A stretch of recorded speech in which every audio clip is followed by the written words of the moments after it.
If you'd come here 5 years ago, you would have found 3 children whom I brought up by myself after my wife died 20 years ago. And this was their nursery where they watched television and had all their toys. Now I'm alone here. The children have grown up. So in a way, this is my nursery. There's even an exercise bicycle, which, sadly to say, it has the lowest mileage of any exercise bicycle in London. This is where I come in the evenings, but where my real existence as a writer is in this room here. This is where my imagination dwells. This is my study, and it's always been my private room. It's at that desk where I've written my fiction for the last, I think, almost every novel I've written, and almost all my entire output of fiction has been written sitting at that desk, looking out on that little garden.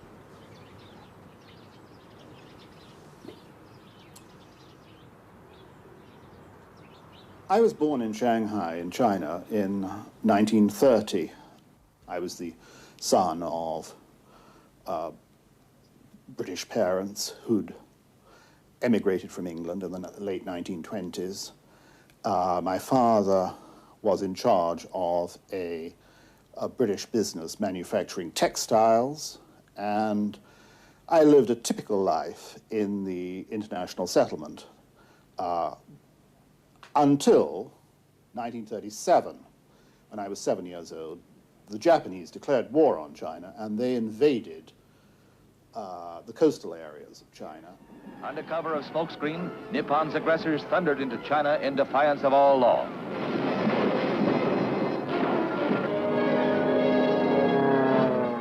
Few could foresee in this arrogant aggression the beginning, the testing ground for the Holocaust of World War II that was to lay so much of the earth to ruin. The Japanese occupied all the major cities, though in the case of Shanghai they respected the international settlement, which was a small section in the middle of Shanghai. There I am with my mother, with some friends on the Bund at Shanghai. There I am on a bike.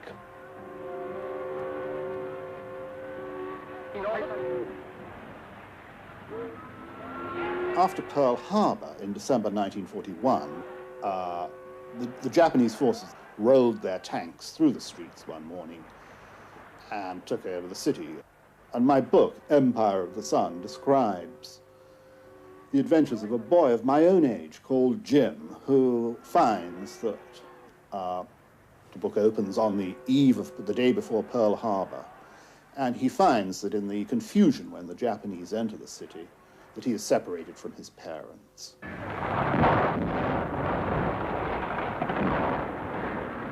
He returns to his family house, which is now empty, waiting for his parents to return.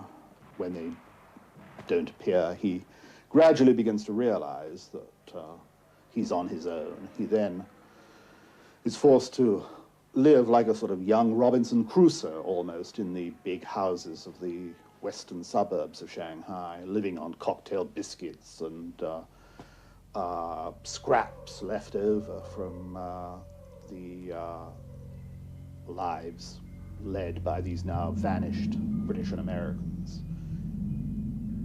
Eventually, after numerous adventures, he is captured by the Japanese and finds his way to Longhua camp.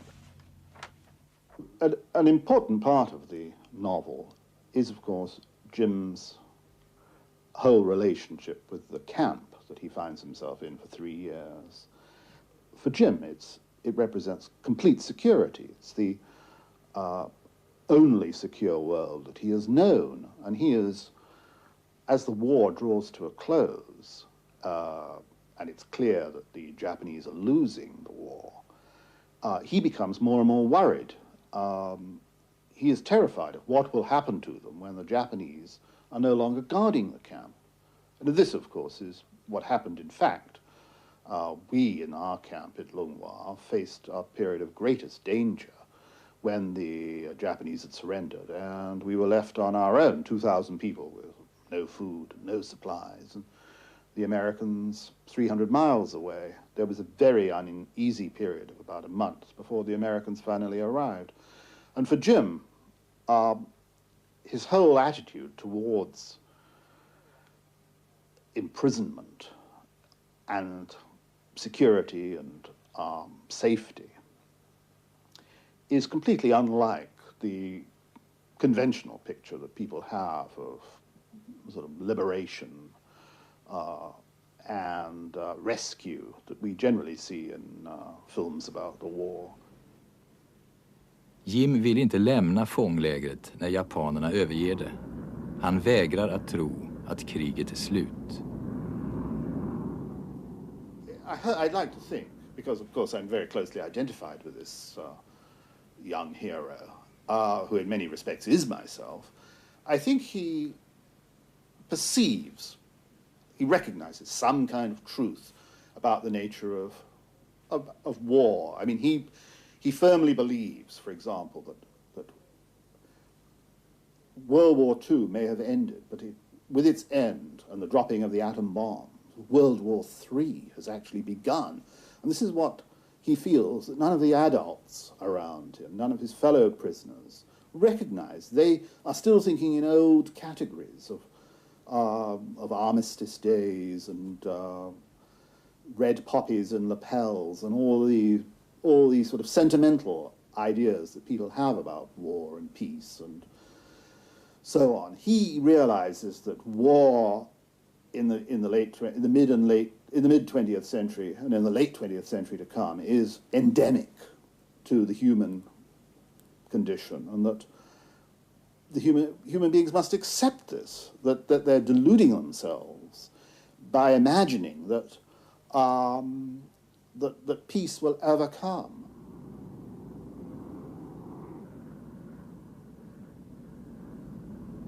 Yes, it was. It was a terrible shock from which I've never really recovered.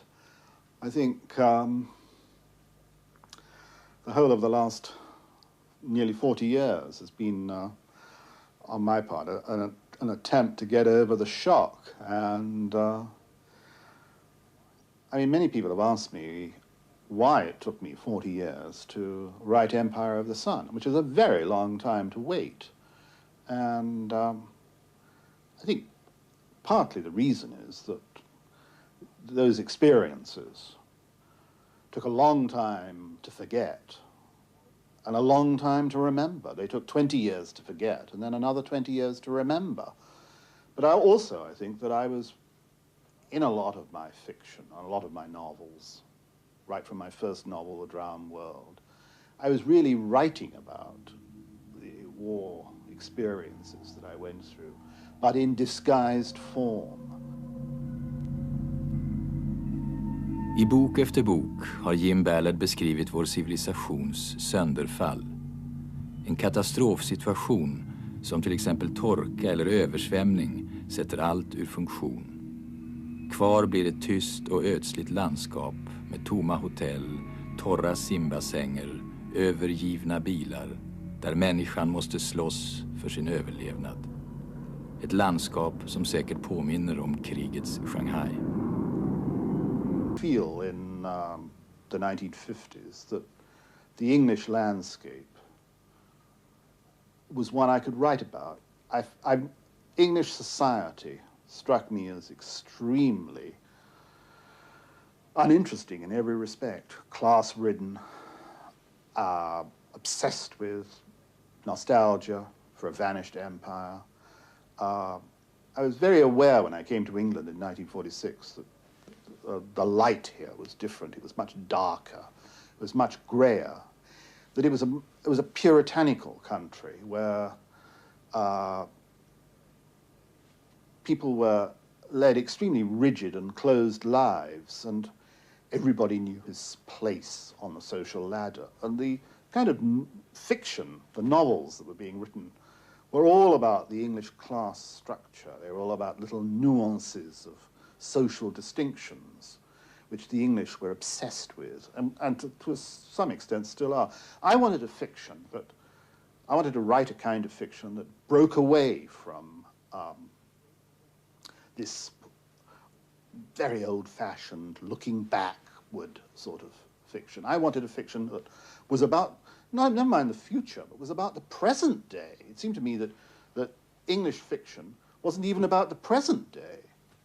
And the 50s, it seemed to me, were a time of enormous change. The world we live in now, the world of international jet travel, package holidays, computers, installment buying, the whole communications landscape that we inhabit, dominated by television, mass advertising, politics conducted as a branch of advertising. All this was being created in the 1950s. The rails were being laid down along which Western Europe would run in the next 20 or 30 years. I wanted to write about this. I wanted to write about change and possibility. I wanted to write about the next 5 minutes, not the last 30 years. And the only form of fiction that it seemed to me that had the vocabulary of ideas to deal with the next 5 minutes was science fiction. Now, I wasn't interested in interplanetary travel, time travel, outer space. That didn't interest me at all, and I've never written a science fiction set in outer space or millions of years in the future. I wanted a science fiction for the present day. It seemed to me when I started writing in the late 50s and early 60s that the future was a better key to the present than the past. And one had to look at the next 5 minutes to understand what was going on now. I'd like to think that I work in the area of myths, dreams, legends, which seem to me to touch the real nature of our experience, both as private individuals with our own private dreams and as members of a society.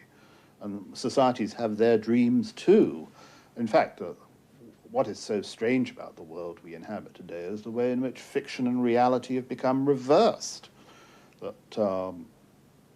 say 20, 30, 40 years ago, everybody had a clear idea of the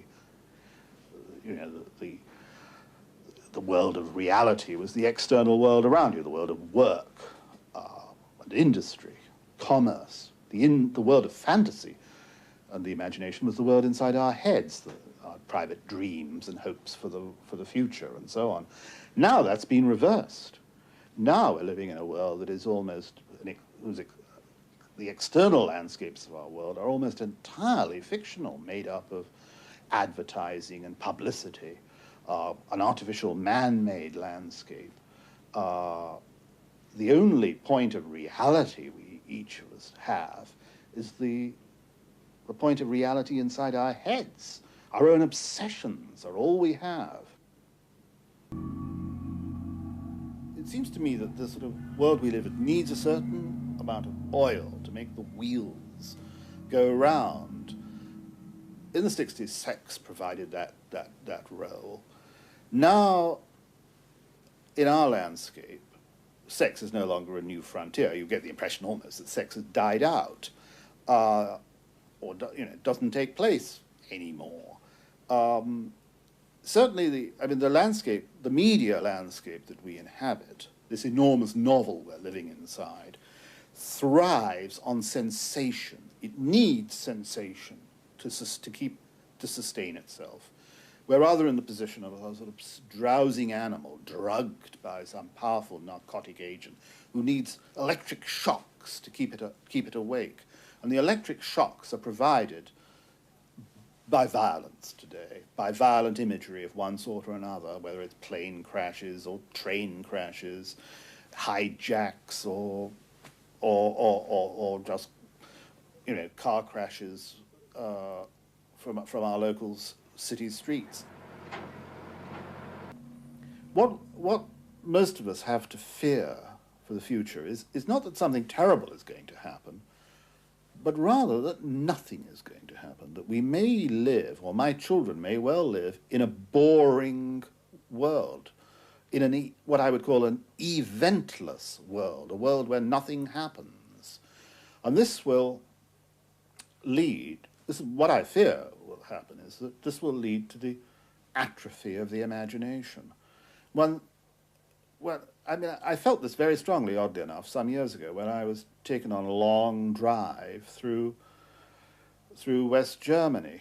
And it struck me that here was this immaculate country of beautiful, clean streets and houses where every driveway had a BMW. And even a drifting leaf in the street looked as if it had too much freedom. I felt that, you know, this might be, if you want an image of what the future is going to look like, it will be a suburb of Dusseldorf. And that might not be a good thing for the human spirit. One sees that coming over here a bit. It's, if the imagination dies, then well, it may be that, of course, the only area in which the imagination will continue to live will be in the area of psychopathology. That psychopathology may become the last repository of the human imagination. In one of my books, The Atrocity Exhibition, I even make the suggestion that psychopathology should be kept alive as the last reservoir, like a nature reserve in Africa, the last reservoir of the human imagination. There's no doubt that the surrealist painters have had a far bigger influence on me than any writers have done. I regard surrealism as really the greatest imaginative adventure of the 20th century. I think the surrealist movement is very misunderstood. People think it's a movement in painting inspired by fantasy, but in fact that's not true. The surrealists were all very interested in science, in optics and photography, and their main inspiration, of course, was psychoanalysis. And I think that combination of science and the imagination is very close to my own writing, and of course it has many affinities with science fiction itself. In many ways, I believe that science fiction is the authentic literature of the 20th century. I think it's unfortunate that science fiction is boxed off into its own little compartment. It seems to me a little ironic that I've had, after something like nearly 30 years as a writer, my first real success has been with a book that isn't science fiction, that is more straightforwardly even autobiographical. I mean, I can see the irony of that, but I've always been fairly philosophical about these things, and so it doesn't worry me in a way. The success with this book, has it changed your life in any way? No, it hasn't. I wish it had. I wish I'd done something like buy a nightclub or run off with a teenage girl. No, my life has not changed at all. And in a way, that worries me. It should change, and it shows all the signs of going on exactly as before. But, of course, these things take a long time to work through the system, and it may be that my life has changed, but I haven't noticed it yet. Is your life is exactly as before? How is it then? My life? Well, I lead an extremely quiet life. I live about 20 miles to the west of London in a small suburb. Now that my children have grown up and left home, I write during the day, go for a walk along the river in the early evening, and then watch TV and drink whiskey and soda. And that seems to be the right background for me as an imaginative writer. Perhaps I need an almost invisible, I need invisible surroundings, and this suburb is almost invisible to me. In fact, I went on holiday a few years ago to Greece, and I was there for about a month, and I was standing on a beach in the Peloponnese, and I suddenly forgot where I lived. I couldn't remember. I knew I lived in England, but I couldn't remember where, even though I lived then in this house for about 20 years, and I actually had to work it out backwards, Calais, Dover, London, Hammersmith, Shepperton, I suddenly realized, and then this house. So obviously this house on this quiet suburb where I worked doesn't have a real grip on my imagination. I think its great appeal for me is that it is nowhere, that it represents the minimal context in which I can sort of credibly feel part of a landscape. But it's not one from which I draw anything, imaginatively speaking. In many ways, I feel like a sort of secret agent who assumes a modest disguise, pretends to be a bank clerk living in a suburb. And I feel that to a large extent, I'm probably doing that. I like to think of myself a bit like the surrealist painter Magritte, who led a very bourgeois life in a quiet suburb of Brussels, took his Pomeranian dog for a walk at the same time every afternoon, drank a little coffee in the local cafe and played a game of chess, and then went back to this very bourgeois house. I like that. I think that's the perfect background for certain kinds of imagination.